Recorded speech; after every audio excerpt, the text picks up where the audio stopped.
నలుగురు కలిసిన ఒక ఫ్యామిలీ పోవాలంటే 6 నాళ్ళు 20 నాళ్ళు 2400. ఆడ పాప్కార్న్ లేనిది పిల్లలకు నడవదా, మళ్ళీ అదో 400 500. అంటే ఈజీగా 5000 తీసుకొని సినిమా థియేటర్కి పోవాలి. ఏం అన్యాయం ఇది? అయితే ఈ మెమోను హైకోర్టు సస్పెండ్ చేసిందట. పెంచిన రేట్ల ప్రకారం టికెట్లు విక్రయించరాదు అని స్పష్టం చేసింది.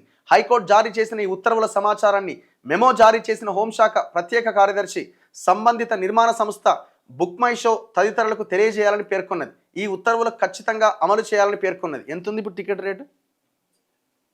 దొంగలు హైకోర్టు ఆర్డర్ ఇచ్చినా మనకేం సంబంధం అని అనుకుంటారు, మాకు ఆర్డర్ రాలేదు ఇంకా అని కూడా చెప్తారు.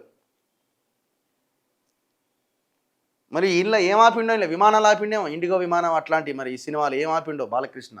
రైళ్ళు ఆపుతాడు, మామూలుగా రైళ్ళు ఆపుతాడు, రైళ్ళ కింద పడుకుంటాడు. వీళ్ళు రియల్ హీరోలు కాదు వీళ్ళు. ఏదో మొన్న వైరల్ అవుతున్నది, మీసం ఊడిపోతే గమ్ము అని అడుగుతున్నాడు. 395 ఉందా? 395 రూపాయలు ఉందట. అది కూడా చాలా పెద్ద రేటే. మళ్ళీ విఐపి అని పెట్టి దానికి 450 రూపాయలు. ఇట్లా ఈ సిచ్యువేషన్ ఉన్నప్పుడు 100% జనాలు పైరసీలోనే చూస్తారు. సజ్జనార్ దీని మీద మాట్లాడాలి. మరి ఎట్లా టికెట్లు రేట్ పెంచుతారా అని చెప్పి ఈయన రావాలి బయటికి.